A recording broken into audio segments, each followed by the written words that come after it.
एक दिन गौतम बुद्ध अपने शिष्यों के साथ एकदम शांत बैठे हुए थे। उन्हें इस प्रकार बैठे हुए देख शिष्य चिंतित हुए कि कहीं वह अस्वस्थ तो नहीं है। एक शिष्य ने उनसे पूछा, आज वह मौन क्यों बैठे हैं? क्या शिष्य से कोई गलती हो गई है? इसी बीच एक अन्य शिष्य ने पूछा कि क्या वह अस्वस्थ हैं? क्या उनकी तबीयत ठीक नहीं है? यह सब कुछ सुनने पर भी महात्मा बुद्ध एकदम मौन बैठे रहे। तभी कुछ दूर खड़ा हुआ एक व्यक्ति जोर से चिल्लाया, आज मुझे सभा में बैठने की अनुमति क्यों नहीं दी गई है? बुद्ध आंखें बंद करके ध्यान मग्न हो गए। वह व्यक्ति फिर से चिल्लाया, मुझे प्रवेश करने की अनुमति दे दो। इसी बीच एक उदार शिष्य ने उसका पक्ष लेते हुए कहा कि उसे सभा में जाने की अनुमति प्रदान की जाए। तब बुद्ध ने आंखें खोली और बोले, नहीं, वह अछूत है, उसे आज्ञा नहीं दी जा सकती, मैं उसे अंदर आने नहीं दे सकता। यह सुनकर शिष्यों को बड़ा आश्चर्य हुआ।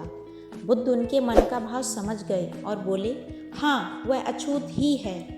इस पर कई शिष्य बोले, हमारे आश्रम में जात पात का तो कोई भेद ही नहीं है, फिर वह अछूत कैसे हो गया?